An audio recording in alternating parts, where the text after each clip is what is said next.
আচ্ছা, ভিডিও শুরুতেই একটা কথা বলুন তো, পাহাড়ে ঘুরতে যাওয়ার কথা মাথায় আসলে আপনার মনে আগে কোন জায়গার কথা আসে? উত্তরটা কমেন্ট বক্সে চটপট লিখুন। আমি ততক্ষণে ভিডিওটা শুরু করি। हे रे सखे मोरे पिया घर आए, हे रे सखे मोरे पिया घर आए।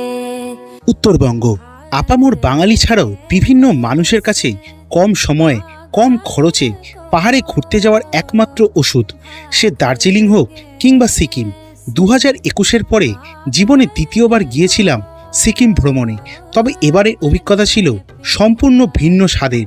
5 রাত্রি 6 দিন সিকিমকে বিভিন্ন জায়গা থেকে আলাদাভাবে উপভোগ করেছি।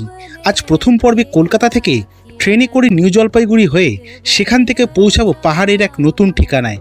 থাকবে সেই সব গল্পের অভিজ্ঞতা। চলুন শুরু করা যাক সিকিম ভ্রমণের নতুন অধ্যায়।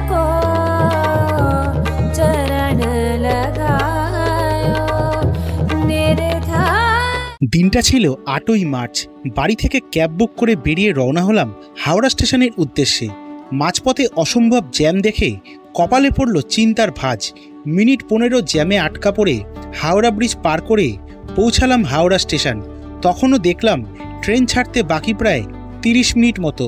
স্টেশন চত্বরে থাকা বোর্ড জানালো ট্রেন ঢুকছে 9 নম্বর প্ল্যাটফর্মে।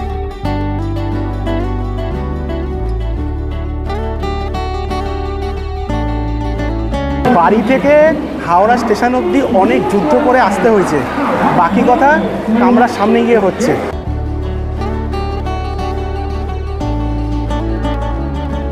বঙ্গলোভিয়ানা চ্যানেলের আরও একটা নতুন ভ্রমণ সিরিজে আপনাদের সবাইকে জানাই স্বাগত। আমি বিধান। বসন্তের এই প্রাককালে আমি চলে এসেছি নতুন একটা জার্নির উদ্দেশ্যে। আমাকে নিয়ে যাওয়ার জন্য ওয়েট করছে এখানে 1 2 3 4 5 হাওড়া গুয়াহাটি সরাইঘাট এক্সপ্রেস। সেই 2021 সাল আর আজকে 2025, মাঝখানে কেটে গেছে প্রায় 3টে বছর। সিকিম গিয়েছিলাম 2021 সাল। 2025-এর এই মার্চ মাসের 8 তারিখে শুরু করছি আমার দ্বিতীয়বারের জন্য সিকিম ভ্রমণ। তবে এবারের সিকিম ভ্রমণ কিন্তু একটু অন্য রকমের। থাকবে সমস্ত কিছু তথ্য পরবর্তী সমস্ত পর্বে। আমার কোচ হচ্ছে B2 9 আর 12। চলুন, ট্রেন ছাড়তে বাকি আছে মাত্র আর 5 মিনিট। ট্রেনে উঠে তারপর কথা হচ্ছে।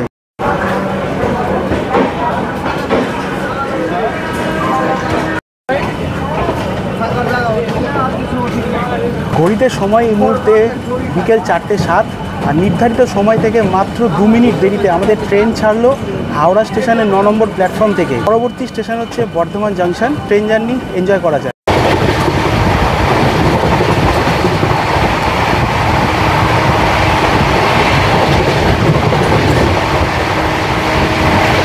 শুরুতেই ট্রেন তার একদম সবথেকে বেশি গতি ছুটিয়ে বর্ধমানের পথে ছুটছে। 129-এ ট্রেন ছুটছে। 2023-এ যখন আমি হাওড়া থেকে গুয়াহাটি গেছিলাম, এই ট্রেনেই কিন্তু গেছিলাম। তো এই ট্রেনের ওপর সম্পূর্ণ ভিডিও আছে। 561 কিলোমিটার জার্নি কভার করতে মোটামুটি আমরা রাত্রি 1টার সময় পৌঁছাবো।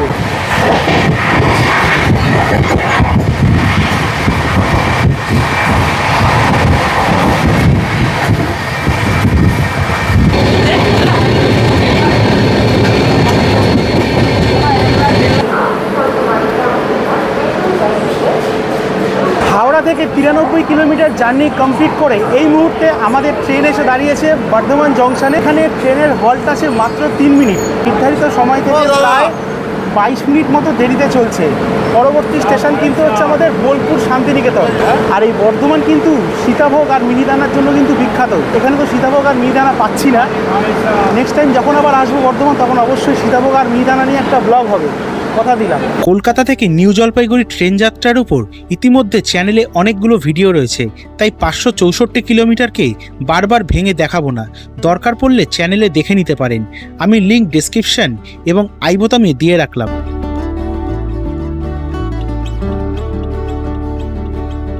ঘড়িতে সময় এই মুহূর্তে সন্ধে প্রায় 6:25। সবেমাত্র বোলপুর ক্রস করেছি। প্রচুর খিদে পাচ্ছে। খাবার বলতে সেরকম খুব একটা কিছু আনিনি বাড়ি থেকে। কঙ্কন নিয়ে এসছে আমার জন্য রুটি আর পনির। আমরা সবাই একসাথে খাবো। এখন ট্রেন থেকে এখানে নিয়ে নিলাম হচ্ছে এগ চাউমিন, নিল হচ্ছে 60 টাকা। যদিও ট্রেনের খাবারের প্রতি আমার কি বলবো এক্সপিরিয়েন্স খুব একটা ভালো নয়, তবুও নিলাম। ঠিক আছে, খেয়ে দেখি কীরকম আগে একটু। মোটামুটি গরম আছে আর ঠিকঠাক, অসুবিধা নেই। তো চাউমিনটা একটু মোটা, মানে সরু চাউমিনটা খেতে খুব ভালো লাগে।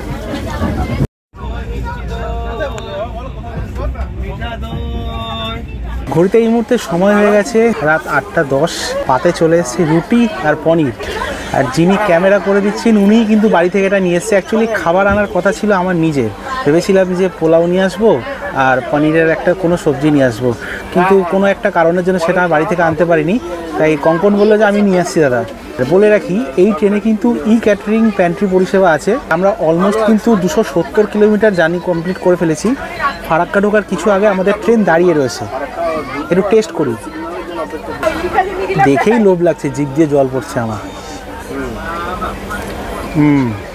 বেশ হালকা ঝালঝাল আছে, টেস্টটা কিন্তু দারুণ। খাওয়া দাওয়া কমপ্লিট করি, তারপর দেখা হচ্ছে কোনো একটা স্টেশনে। হাওড়া থেকে 329 কিলোমিটার জার্নি কমপ্লিট করে এই মুহূর্তে আমাদের ট্রেন এসে দাঁড়িয়েছে মালদা টাউনে। এখানে ট্রেনের হল্ট আছে কিন্তু 10 মিনিট মতো, কিন্তু ট্রেন বেশিক্ষণ দাঁড়াচ্ছে না, যেহেতু ট্রেনটা খানিকটা লেটে চলছে তাই জন্য কম সময় মতো দাঁড়াচ্ছে। মালদাতে বেশ কিছুদিন আগেই এসেছিলাম, মালদার বেশ কিছু ঐতিহাসিক জায়গা আপনাদের সামনে তুলে ধরেছি।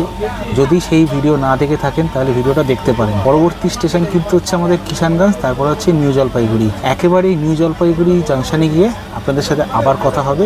আর ট্রেন জার্নি কিন্তু ওভারঅল ভালোই আছে, তো ট্রেনটা মাঝে মাঝে একটু ঝুলিয়ে দিচ্ছে আর কি। আর ওভারঅল কোচ কিন্তু ভালো, এদিকে তিনটে 6টা, আর এদিকে সাইড লোয়ার সাইড আপার, সাথে ব্ল্যাঙ্কেট আর বালিশ চাদর যেগুলো দেয় আর কি, সেগুলো সব কিছু দিয়ে দিয়েছে। মালদা টাউন থেকে আমাদের ট্রেন ছাড়লো এখন 9:44। দেখা যাক ট্রেন কতক্ষণে গিয়ে আমাদের নিউ জলপাইগুড়ি স্টেশনে গিয়ে পৌঁছায়। নিউ জলপাইগুড়ি পৌঁছে আবার আপনাদের সাথে কথা হবে।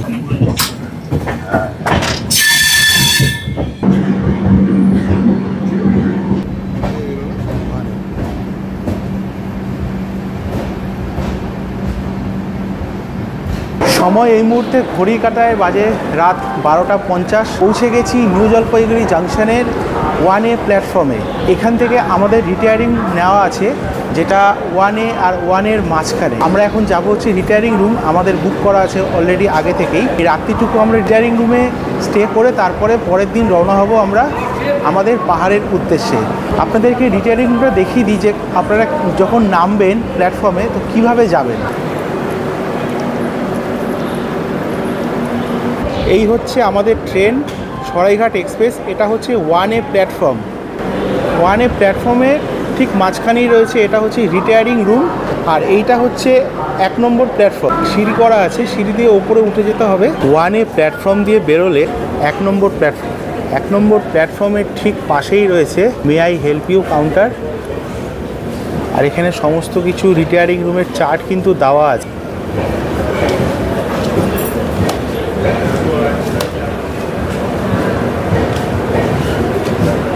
আপনাদেরকে প্রথমে এসে এই কাউন্টারে আগে রেজিস্টারে এন্ট্রি করতে হবে, in time, out time, etcetera এগুলো এন্ট্রি করে তারপরে চলে যেতে হবে এই জায়গাটা দেখালাম সিঁড়ি দিয়ে উঠে ফার্স্ট ফ্লোরে। ওখানেই বিভিন্ন রকমের রুম রয়েছে, ওই রুমে আপনারা রেস্ট নিয়ে নেক্সট দিন বেরিয়ে যেতে পারেন পাহাড়ের উদ্দেশ্যে। তো এখন আমরা ওপরে উঠবো, আগে উঠে দেখাচ্ছি যে রুমটা আমাদের কীরকম।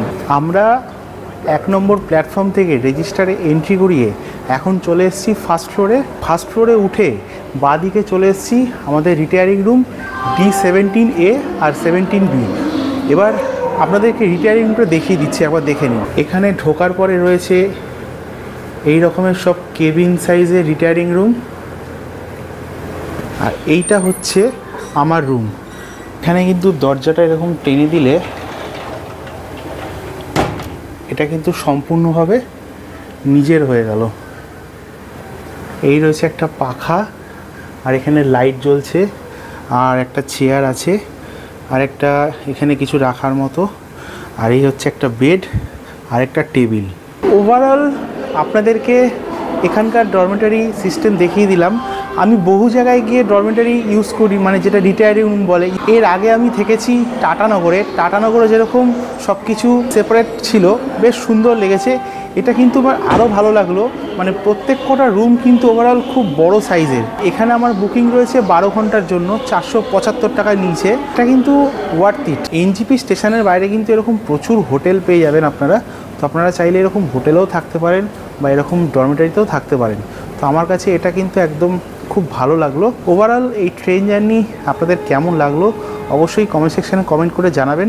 না, ভিডিওটা কিন্তু এখন শেষ করছি না, এখন আমরা এখানে থাকবো 5 থেকে 6 ঘন্টা। এখন ঘড়িতে সময় হয়ে গেছে রাত 1:10। আমরা আবার কালকে রওনা হব পাহাড়ের পথে। কোথায় যাচ্ছি সেটা তো অলরেডি ভিডিওর টাইটেল দেখে বুঝতেই পেরেছেন। আমরা যাচ্ছি প্রথম দিন রামধুরাতে, সেই জার্নি নিয়ে সকালবেলা ফিরছি। ততক্ষণ জন্য গুড নাইট। সুপ্রভাত সবাইকে। এই মুহূর্তে ঘড়িতে সময় হয়ে গেছে সকাল 7:20। বেরিয়ে পড়েছি পাহাড়ের উদ্দেশ্যে। ডরমিটারিতে থাকার অভিজ্ঞতা কিন্তু খুব সুন্দর ছিল। রাত্রিবেলা এসি পাখা ছিল এবং সকালবেলা কিন্তু জলের ব্যবস্থা কিন্তু ঠিকঠাক মতো ছিল। আপনারা যারা এনজিপিতে আসবেন রাত্রিবেলা, তারা কিন্তু এসে এই রাত্রিবেলা কিন্তু ডরমিটারি কিন্তু নিতে পারেন, খুবই ভালো। তবে তার জন্য কিন্তু পিএনআর নাম্বার লাগবে। আমি এই ডরমিটারির ওপরে বা রিটায়ারিং রুমের ওপরে একটা ডিটেলস ভিডিও বানাবো, সেটা এই সিরিজের পরে পাবলিশ করব। আমাদের গাড়ি দাঁড়িয়ে আছে বাইরে, ট্যুর সম্বন্ধে যাবতীয় কিছু ডিটেলস থাকবে, কার সাথে ঘুরছি এবং কোথায় কোথায় ঘুরবো সমস্ত কিছু বলবো। আগে এখান থেকে বাইরে বেরিয়ে তারপরে কথা হচ্ছে। আমরা চলে এসেছি এখন এনজিপি স্টেশনের বাইরে। এখানে কিছু ডিটেলস বলে রাখি। বাইরে আসলে সবাই জানে এখানে শেয়ারিং রিজার্ভের জন্য প্রচুর গাড়ি দাঁড়িয়ে থাকে। যদি আগে থেকে গাড়ি বুক করা থাকে তো ভালো কথা, না হলে এখানে এসে প্রচুর শেয়ার গাড়ির অপশান পেয়ে যাবেন। এটা একটু সাবধানে, এখানে কিন্তু অনেক রকমের স্ক্যাম হয়, সেটা দেখে শুনে। আমাদের কিন্তু আগে থেকেই সমস্ত কিছু গাড়ি বুক করা ছিল। আমরা যেই ট্রাভেল কোম্পানির সাথে যাচ্ছি, আমাদের সমস্ত কিছু ব্যবস্থা ওনারাই করে দিয়েছেন। এই হচ্ছে আমাদের গাড়ি, বোলেরো গাড়ি, খুব সুন্দর একটা গাড়ি দিয়েছে। আমরা এই পুরো সিকিম ট্যুরটা করছি নেস্ট হোমসের সাথে। আমাদের পুরো প্যাকেজ ডিটেলস সমস্ত কিছু জানাবো। যখন সিকিম পর্ব শেষ হবে তখন বলে দেবো যে টোটাল সিকিম ট্যুরে আমাদের কত খরচা হলো। এখন ঘড়িতে সময় হয়ে গেছে সকাল 7:30। আমরা এখন রওনা দেবো আমাদের প্রথম ডেস্টিনেশন রামধুরার উদ্দেশ্যে। আরও একটা ডিটেলস এখানে বলে রাখি, এখানে কিন্তু পার্কিংয়ের জন্য কিন্তু 220 টাকা লাগে, এখানকার সিন্ডিকেটকে দিতে হয়, যেটা কিন্তু আমাদের এই প্যাকেজের বাইরে। আর আমাদের ড্রাইভার সাহেব দাঁড়িয়ে রয়েছেন, খুবই ভালো মানুষ একজন, শুধুমাত্র দেখা হয়েছে। আর কি, বেরিয়ে পড়া যাক পাহাড়ের উদ্দেশ্যে। সবুজ গাছপালা, খোলামেলা আবহাওয়া, বহু দিন পরে পাহাড়ে এসে কিন্তু খুব ভালো লাগছে। এখনও সমতলে রয়েছি, এবার উঠবো উপরের দিকে। এটাই হচ্ছে আমাদের বোলেরো গাড়ি। অ্যাকচুয়ালি বড় গাড়ি নেওয়ার কারণ হচ্ছে পাহাড়ে কিন্তু বরফ থাকতে পারে, সেই কারণেই গাড়ি স্কিড করার সম্ভাবনাটা কিন্তু বেশি। চলুন এবারে আর কথা বলবো না, একেবারে বেরিয়ে পড়া যাক। और जगह जगह में चढ़ाई का रास्ता है।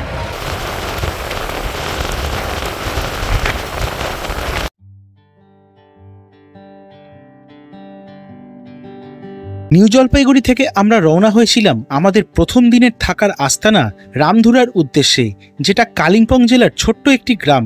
তার বর্ণনা পরে দেব। যাওয়ার পথে আমরা পার করলাম দুপাশে সবুজ গাছে ভরা সেবক রোড, যার সৌন্দর্য এক কথায় অসাধারণ। এখান থেকেই মনের মধ্যে ভাবনা শুরু হতে থাকে যে পাহাড় কখন আসবে। তবে পাহাড়ে পৌঁছানো কি এতই সহজ? তার আগে পাহাড়ি আঁকাবাঁকা পথ, সবুজ গাছপালা, অচেনা গ্রাম এবং ভয়ঙ্কর সুন্দর তিস্তা নদী পার করতে হবে। যে বাঁদিকে সেবক স্টেশন পার করলেই রয়েছে সেবক কালী মন্দির, এরপরেই রয়েছে করোনেশন ব্রিজ। 44 কিলোমিটার জার্নির পরে আমরা পৌঁছালাম কালিম্পং জেলার সুনতালায়াতে। এনজিপি থেকে অলমোস্ট প্রায় 1.5 ঘন্টা জার্নি কমপ্লিট করে এই মুহূর্তে কালিম্পং ডিস্ট্রিক্টের সুনতালায়া বলে একটা জায়গায় চলে এসেছি। আমি যখন 2021-এ সিকিম এসেছিলাম তখন এই সুনতালায়া জায়গাতেই এসেছিলাম। অন্য একটা রেস্টুরেন্টে সকালে ব্রেকফাস্ট সেরেছিলাম, এখন এই রেস্টুরেন্টে চলে এসেছি। এখানে অর্ডার দিলাম হচ্ছে momo, egg chicken, Maggi, special হচ্ছে একটা লেমন টি। এই দিয়েই সকালে ব্রেকফাস্ট করব। সকালবেলা এনজিপি থেকে সেরকম কিছু খাইনি, কারণ পাহাড়ে এসে মোমো ট্রাই না করলে তো হয় না। এটাই হচ্ছে সুনতালায়া বলে জায়গাটা। আমরা এই দিক থেকে এসছি, সব গাড়িগুলো আসছে। আমরা একদম ব্যালকনি সাইডে বসেছি। Hotel Aditya restaurant. এখানে চা আছে, সকালে ব্রেকফাস্টে আলু পরোটা, মোমো আছে এবং নুডলস, চাউমিন। আপনাদের যেটা পছন্দ সেটা খেতে পারেন, কোনো অসুবিধা নেই। টেবিলে চলে এসছে এখন লেবু চা। লেবু চা আমি বাড়িতেও খাই, তবে বাড়ির চা আর পাহাড়ের চা কিন্তু সম্পূর্ণ আলাদা। এখানে একটা ওই আমরা শীতকালে খেলি না ব্যাটের মতো একটা দিয়ে গেছে। ব্যাটের মধ্যে এখানে রয়েছে চিকেন মোমো রয়েছে, এখানে 8 পিস, আর সাথে চাটনি দিয়েছে। বুচা আর চিকেন মোমো দিয়ে সকালে ব্রেকফাস্ট সারি, তারপরে আসবে হচ্ছে চাউমিন। খেয়ে দিয়ে বলছি এখানকার টেস্ট কীরকম। সুনতলায় থেকে আমরা সকালে ব্রেকফাস্ট কমপ্লিট করলাম, লেমন টি আর এগ চিকেন ম্যাগি খেয়েছি, আর 1 প্লেট নিয়েছিলাম চিকেন মোমো। তারপরে ভালো লাগার জন্য আরও 1 প্লেট চিকেন মোমো নিলাম। ওভারঅল ব্রেকফাস্টের টেস্ট কিন্তু খুব ভালো ছিল, খুব সুন্দর ছিল, দারুণ। এবার আমরা একেবারে ননস্টপ আমাদের গাড়ি চলবে রামধুরার পথে। পথে যাওয়ার সময় যে প্রাকৃতিক সৌন্দর্য আছে সেগুলো আপনাদের সাথে শেয়ার করব। আর চারিদিকে দেখতে পাচ্ছি রাস্তায় কিছুদিন আগে আবারও ধস হয়েছিল এখানে। ধসের কারণে চারিদিকে রাস্তায় প্রচুর ভাঙাচোরা অংশ পড়ে রয়েছে। সত্যি কথা এগুলো আমার দেখে ভীষণ খারাপ লাগে। আমি যখন 2021 সালে সিকিমে এসেছিলাম তখনও এরকম রাস্তার অবস্থা দেখেছিলাম, এখনও রাস্তার এরকম অবস্থা। ল্যান্ডস্লাইড হলে কিছু করার নেই, পাহাড়ের জীবনযাত্রা এরকমই। চারিদিকে দেখছি সেটাই, খুবই মন থেকে মানে ভেতর থেকে খুবই খারাপ লাগে আমার।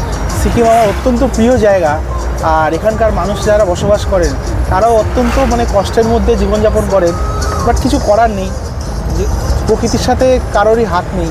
তো যাই হোক, আমাদের জার্নি চলুক, পথে যাওয়ার সময় আপনাদেরকে সব কিছুই শেয়ার করব। চলুন জার্নিটা এনজয় করা যাক।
চলার পথে এক জায়গায় দাঁড়িয়ে গেছি, এই জায়গাটার নাম বললো রং। পেছনে দেখতে পাচ্ছেন কত বড় বড় উঁচু উঁচু লম্বা লম্বা পাইন গাছ, বেশ দারুণ জায়গা। আর এখান থেকেই এঁকে বেঁকে রাস্তাগুলো উপরের দিকে উঠছে, খুব সুন্দর জায়গা। আর চারিদিকে কত নিস্তব্ধ, এই নিস্তব্ধটাই আমি এত বছর ধরে মিস করছিলাম, যে কবে সিকিম আসবো আর কবে আপনাদেরকে এই জায়গার সৌন্দর্য উপহার দিতে পারবো। বেশ দারুণ লাগছে। পথে আসার সময় বিভিন্ন জায়গায় দেখছিলাম যে তিস্তা নদী কীভাবে যখন বর্ষা হয় তখন প্রচুর ধ্বংস হয়েছে জায়গাগুলো, দেখে সত্যি খুব খারাপ লাগে। কত সুন্দরভাবে মেনটেন করেছে রাস্তাগুলোকে। সবাইকে বলবো সিকিমে আসুন, খুব সুন্দর জায়গা, ভালো জায়গা। এগুলো নোংরা করবেন না। অনেকে দেখছি আস্তে আস্তে গাড়ি থেকে এটা ওটা ফেলছে, এই করছে, এগুলো একদমই ঠিক নয়। ওভারঅল কিন্তু সিকিম আমার কাছে একদম কি বলবো, আমি না কাশ্মীরের থেকেও সিকিমকে বেশি ভালোবাসি। সেই জন্য মনে হয় আমাকে সিকিম এত দিন পর আবার একটা সুযোগ দিয়েছে এখানে আসার। দেখুন তো সুন্দর জায়গা।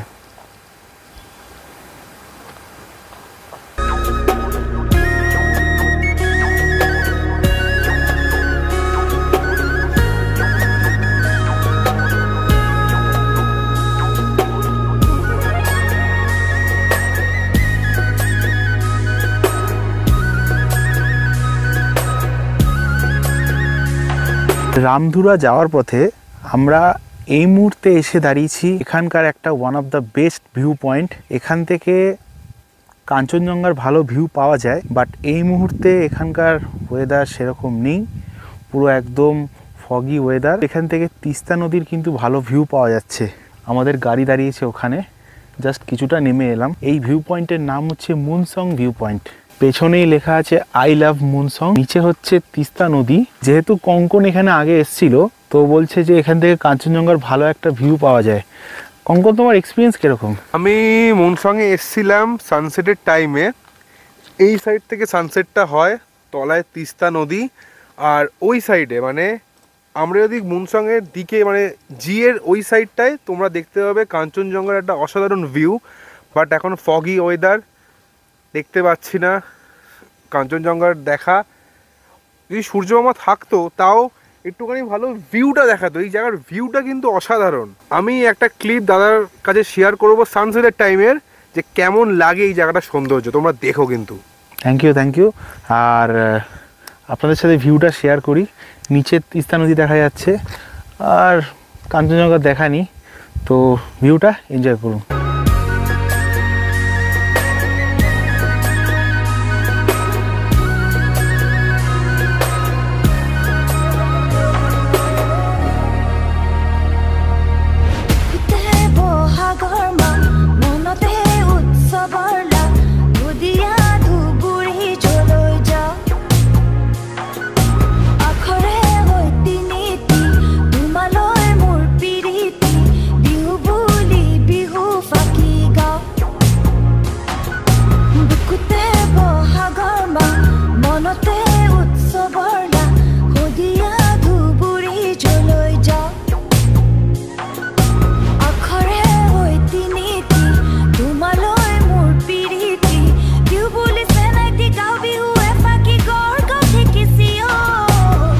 মুনসং ভিউ পয়েন্ট থেকে আমরা মোটামুটি 4 কিলোমিটার জার্নি কভার করে এই মুহূর্তে আমরা এসে পৌঁছেছি রামধুরা ভিলেজে। এখানে আমাদের হোমস্টের নাম হচ্ছে রাজা লিমা হোমস্টে। পাশে একটা ওনাদের হোমস্টে আছে, ওটা পুরনো। আমাদের যেখানে রেখেছে সম্ভবত হোমস্টেটা নতুন তৈরি হচ্ছে, তো একসাথেই আছে, সেটা পরে জেনে আপনাদেরকে বলবো। আমাদেরকে যে রুমটা দিয়েছে, রুম ভিউটা কিন্তু হেভি সুন্দর, বাট সামনেই যেটা বললাম আগে থেকে যে ফগি ওয়েদার। তো আপনাদেরকে একবার রুমটা চটপট দেখি। আমরা এইখান থেকে আসলাম, এই হচ্ছে আমাদের গাড়ি দাঁড়িয়ে আছে। এটা হচ্ছে পুরনো হোমস্টে, রাজা লিমা হোমস্টে, আর এটা কনস্ট্রাকশনের কাজ চলছে এখনও। রুমগুলো আশা করি খুব তাড়াতাড়ি তৈরি হয়ে যাবে। আমরা এই সিঁড়ি দিয়ে এখানে উঠলাম, ওঠার পরে এখানেও একটা রুম আছে। এগুলো সমস্ত ট্রিপল শেয়ারিং রুম, আর এখানেও আছে ট্রিপল শেয়ারিং রুম। যেহেতু আমাদের 3 জনের আসার কথা ছিল, তো একজন দাদা আসেনি। এই হচ্ছে আমাদের রুম। এখানে বেড আছে, সঙ্গে কম্বল দিয়ে রেখেছে, বালিশ আছে, সমস্ত কিছু আছে, 2 জন শুতে পারে। এখানে একটা সিঙ্গেল বেড আছে, প্লাস উইন্ডো ভিউ আছে, পর্দা সরালি ভিউ আছে। ভিউ পয়েন্টটা পরে দেখাচ্ছি। আর এখানে একটা ছোট্ট টেবিল দিয়েছে, টেবিলের পাশে দিয়েছে পয়েন্ট আছে, ইলেকট্রিক পয়েন্ট। আর এখানে রয়েছে একটা সাজগোজের টেবিল। ওয়াশরুমটা কিন্তু বেশ পরিষ্কার পরিচ্ছন্ন, এবং ভালো। এখানে জামা কাপড় ঝোলানোর জায়গা আছে, এদিকে কলের জায়গা আছে, গিজারও আছে, যেটা কিন্তু নর্থ বেঙ্গলে আসলে খুব দরকার। আর এরকম কোমর সিস্টেম ওয়েস্টার্ন, আর এদিকে আছে বেসিন।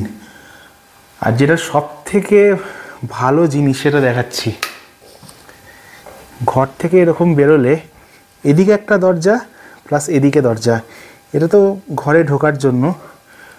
আর এই যে রুম থেকে বেরোলে এরকম একটা ব্যালকনি, প্লাস এরকম কিছু ভিউ।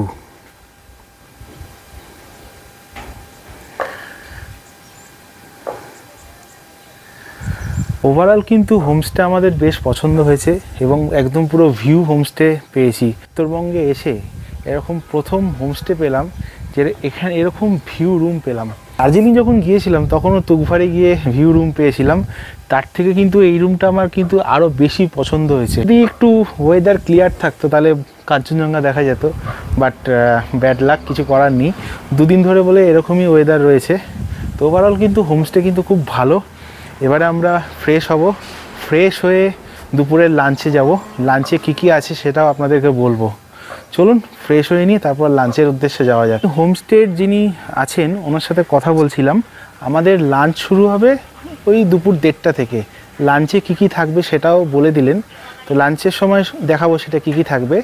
এবার হোমস্টেটা একটু আপনাদেরকে দেখিয়ে দিই যে পুরনো হোমস্টে আর নতুন হোমস্টেটা কীরকম। এটা হচ্ছে রাজা লিমা হোমস্টের পুরনো হোমস্টেটা, আর এইটা নতুন তৈরি হচ্ছে। এটা কিন্তু বেশ বড় এবং খুব সুন্দরভাবে তৈরি করছেন। আর এটা হোমস্টেরই দোকান আছে, দোকানে কিন্তু সমস্ত কিছু পাওয়া যায়, বিস্কুট, কোল্ড ড্রিঙ্কস এক্সেট্রা, সাবান, শ্যাম্পু ইত্যাদি অনেক কিছু। এখানে আমার খুব ভালো লাগে, পাহাড়ে আসলে না পাহাড়ি মানুষের সময় সম্পর্কে খুব ভালো জ্ঞান রয়েছে। মানে আমি দেখলাম আমাদের যে ড্রাইভার সাহেব ছিলেন, লামা সাহেব, উনি কিন্তু একদম ঠিকঠাক সময় 7টার সময় আমাকে ফোন করেছে। প্লাস এখানেও ঘড়িতে 1:30 বেজে গেছে, আমাদেরকে খাওয়ার জন্য ডেকেছে। আমরা বললাম আমরা 5 মিনিট দেরি করেছি, কিন্তু ওনারা কিন্তু 5 মিনিট দেরি করেননি। একদম দেখছি এসে টেবিলে পুরো খাবার সাজানো হয়ে গেছে। এবার দেখিয়ে দিই খাবারে আমাদের কি কি আছে।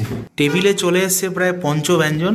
এখানে রয়েছে ভাত, এখানে রয়েছে মশলাদার পাঁপড়, এখানে রয়েছে আলু ভাজা, এখানে রয়েছে ফুলকপি, গাজর, ক্যাপসিকাম দিয়ে একটা তরকারি, গরম গরম ডাল, ডালের মধ্যে পেঁয়াজ আর টমেটো রয়েছে, আর আমার ফেভারিট ডিম, আর সাথে রয়েছে পেঁয়াজ, শসা আর লঙ্কা, মানে স্যালাড টাইপের। তো এবারে খাওয়া দাওয়া স্টার্ট করি, আর স্টার্ট করে পরে বলছি যে খাওয়া দাওয়ার টেস্ট কেমন ছিল। চালটা কিন্তু এখানকার আমার খুব বেশ ভালো লাগে, একদম পাতলা চাল,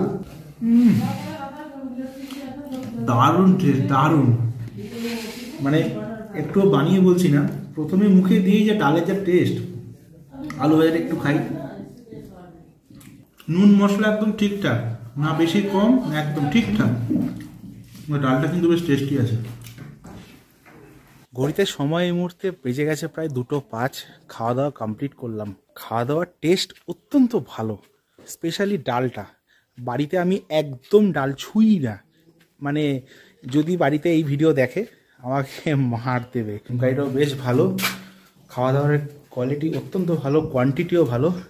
বাড়িতে থাকলে ওই হার্ডলি 1 থেকে 1.5 হাতা ভাত খাই, কিন্তু এখানে আমাদের একটা হটপটে যা ভাত দিয়েছে, আমি বেশি খেয়েছি, কঙ্কন অল্প খেয়েছে, মানে পুরো হটপটটা শেষ করে দিয়েছি, মানে এত রাক্ষসের মতো খেয়েছি। মানে হোমস্টেতে যখন আসবেন না আপনারা, এনারা কিন্তু সেইভাবেই কিন্তু কোয়ান্টিটিতে খাবার দেয়, যাতে মানুষের খেয়ে দিয়ে পোষায়। মানে ভীষণ ভীষণ ভালো লেগেছে আমার। যখন খেয়ে দিয়ে হাত ধুচ্ছিলাম না, জলে কারেন্ট মারছে রীতিমতো, মানে এত ঠান্ডা, এত ঠান্ডা। একেবারে সন্ধেবেলা দেখা হচ্ছে স্ন্যাক্সে। ততক্ষণের জন্য একটু রেস্ট নেওয়া যাক, একটু ঘোরাঘুরি করি আশপাশটায়। আর ওয়েদার এখনও সেই একই রয়ে গেছে। চলুন দেখা হচ্ছে সন্ধ্যাবেলা স্ন্যাক্সে। রামধুরা নামটি রামায়ণের রাম এবং ধুরার সংমিশ্রণ, যার অর্থ হল গ্রাম। পশ্চিমবঙ্গ রাজ্যের কালিম্পং জেলার একটি ছোট্ট গ্রাম, যার উচ্চতা সমুদ্রপৃষ্ঠ থেকে 5000 ফুট। মনোরম দৃশ্যমান কাঞ্চনজঙ্ঘার উপর থেকে মনোমুগ্ধকর সূর্যোদয় এখানকার প্রধান আকর্ষণ। সাথে প্রবাহিত তিস্তা নদীর সবুজ উপত্যকা, পাইনবন, সিংকোনা বাগান, রঙিন পাখি এবং প্রজাপতির ঝাঁকও পর্যটকদের আকর্ষিত করে। রামধুরা থেকে কালিম্পং, পেডং, আলগারা, দুরপিনদারা, ডেলো পাহাড়, ইছাগাঁও, সিলারিগাঁও ঘুরে আসা যায়। এখানকার আবহাওয়া খুবই মাঝারি হওয়ার কারণে সারা বছর ধরে এখানে ভ্রমণ করা যায়। তবে কাঞ্চনজঙ্ঘার পর্বতের স্পষ্ট দৃশ্য দেখতে হলে বর্ষাকাল এড়িয়ে যাওয়াই ভালো। এমনি রবিবারের বাজার, তার মধ্যে আবার দুপুরবেলা খাওয়া দাওয়া করে খেলা দেখছিল। আজকে ইন্ডিয়া নিউজিল্যান্ডের ICC চ্যাম্পিয়ন্স ট্রফির ফাইনাল আছে। খেলা দেখতে দেখতে একটু চোখটা লেগেছে, কোনো রকমে ঘুমিয়ে পড়েছি। কোন ডাকছে হঠাৎ করে, দেখছি ঘড়িতে দেখি 5:30 বাজে। বলছি বিধানদা চলে এসছে চা আর পকোড়া। হ্যাঁ, 5:30টার সময় চা পকোড়া? 2 কাপ চা, আর এখানে রয়েছে 1 প্লেট পকোড়া, ভেজ পকোড়া। চা আর পকোড়া খেয়েই সন্ধ্যেটা শুরু করা যাক। তারপর তো রাত্রিবেলা কি খাবার আসবে সেটাও আপনাদেরকে দেখাবো। সময় এই মুহূর্তে ঘড়িতে প্রায় 7টা, আর এত ঠান্ডা লাগছে আমার, নিজেকে পুরো প্যাক করে নিয়েছি। হাতে গ্লাভস, মাথায় টুপি, এদিকে জ্যাকেট, সব প্যাক, মানে এমনকি পায়ে মোজা পর্যন্ত ছাড়িনি। স্ন্যাক্স খেয়ে ঘুমোচ্ছিলাম। এদিকে চলছে আজকে আবার ইন্ডিয়া নিউজিল্যান্ডের ফাইনাল ম্যাচ। দেখতে দেখতে ঘুমিয়ে পড়েছি। ম্যাচ তো ম্যাচের মতো চলছে, তো বাইরের ওয়েদারটা কীরকম সেটা তো দেখতে হবে, তার জন্য বাইরে যেতে হবে। চলুন বাইরে গিয়ে বাইরের ওয়েদারটা একবার দেখাই আপনাদেরকে। আমাদের ঘরের ওয়েদার খানিকটা এখন এরকম, সব কিছু ছড়ানো ছিটানো রয়েছে, আর ওদিকে কঙ্কনবাবু শুয়ে রয়েছে। আমার বড় স্ক্রিনে চলছে ম্যাচ, খেলা চলছে, খেলা দেখো, খেলা চলছে। এদিকে ম্যাচ চলছে আজকে। যারা খেলছে 22 জন ফিল্ডার, তারাই জানে আজকে ইন্ডিয়া হারবে কি জিতবে। তবে বাইরের ওয়েদারটা কীরকম সেটা একবার দেখাই। এই হচ্ছে খানিকটা বাইরের ওয়েদার। দূরের পাহাড়ের ওখানে না পুরো টিম করে আলোগুলো জ্বলছে, আর ওই দিকেও আলো জ্বলছে। যেহেতু একটু ফগি ওয়েদার আছে, আর সেই জন্য বিশেষ কিছু দেখাও যাবে না এখন, যদিও রাত্রি। আর এদিকে একেবারে অন্ধকার, মানে এখানটায় সেরকম কোনো জনবসতি নেই। ওই দিকটায় জ্বলছে, এই দিকে আবার জ্বলছে, আবার এই দিকেও জ্বলছে। আর আমাদের হোমস্টের পরিবেশ খানিকটা এখন এরকম। এটাই ছিল সন্ধেবেলার আবহাওয়া এবং পরিবেশ। কীরকম মারাত্মক ঠান্ডা লাগছে আমার, আমি ওই জন্য কোনো রকম রিস্ক নিই, যেহেতু আজকে আমাদের প্রথম দিন, এখনও 5 দিন আমাদের থাকতে হবে সিকিমে। আগে কীরকম ওয়েদার আমাদের জন্য অপেক্ষা করছে আমরা নিজেরাও জানি না, তাই জন্য নিজেকে সুস্থ রাখার জন্য সমস্ত কিছু কিন্তু প্রোটেকশন বাড়ি থেকে নিয়ে এসেছি। দেখা হচ্ছে একদম রাত্রের ডিনারে, এবং আজকের ভিডিও সম্বন্ধে থাকবে বেশ কিছু তথ্য। সময় এখন ঘড়িতে প্রায় 8:40। আমাদের হোমস্টে থেকে ডাক পড়েছে যে খেতে হবে। রাত্রিবেলা খাবারে আছে রুটি আর চিকেন, চাইলে আপনারা ভাতও নিতে পারেন। আর ঠান্ডা কিন্তু মারাত্মক রয়েছে, এখনই দেখাচ্ছে প্রায় 12 থেকে 13 ডিগ্রি। এরপর তো এখনও সবে শুরু, দেখা যাক এইবারে সিকিমে বরফ পাই কি না। আমাদের বাঙালি বাড়িতে যে বাড়িতে রুটিগুলো হয় সাধারণত কি পাতলা হয়, একটু অন্যরকম হয়, বাট এখানকার পাহাড়ের যে রুটি দেখতে খানিকটা এরকম, মানে কি বলে তন্দুরি রুটি যেরকম হয় সেই রকম রুটি। আর সাথে চিকেন কষা 3 পিস মতো আছে, আর 2 পিস আলু আছে। মানে মাংসে যদি আলু না থাকে তাহলে কিন্তু চলবে না। তো আগে খাওয়া দাওয়া করি, কমপ্লিট করি। এই হচ্ছে রুটি, 2টো রুটি দিয়েছে এরকম, আর এই 1 বাটি এরকম চিকেন। রাত্রিবেলার খাবার খেয়ে চলে এসেছি এখন রুমে। খাবারের কোয়ালিটি কিন্তু অত্যন্ত ভালো ছিল। আজকের এই পূর্ব সিকিমের প্রথম পর্বে দেখালাম কলকাতা থেকে এনজিপি অবধি ট্রেন জার্নি, এবং সেখান থেকে আমরা চলে এসেছি কালিম্পং ডিস্ট্রিক্টের রামধুরা ভিলেজে। প্রথম দিনটা হয়তো সেরকম কিছু ভিউ দেখাতে পারিনি, কারণ প্রথম দিনটা বিশ্রামের জন্য আমরা কালিম্পংয়ের এই রামধুরাতে ছিলাম। ডে 2 মানে পরবর্তী পর্বে আপনাদেরকে দেখাবো যে একেবারে সরাসরি পূর্ব সিকিমের নতুন একটা গন্তব্যের স্থান থেকে। আজকের এই ভিডিওটা কেমন লাগলো নিচে অবশ্যই কমেন্ট সেকশনে কমেন্ট করে জানাতে ভুলবেন না। যদি ভিডিওটা ভালো লেগে থাকে তাহলে অবশ্যই লাইক করবেন, সবার সাথে শেয়ার করবেন, চ্যানেলটা অতি অবশ্যই সাবস্ক্রাইব করে পাশে থাকবেন। দেখা হচ্ছে পূর্ব সিকিমের নতুন একটা অফবিট জায়গা থেকে। ততক্ষণ সবাই ভালো থাকবেন, সুস্থ থাকবেন। রামধুরা থেকে সবাইকে জানাই গুড নাইট।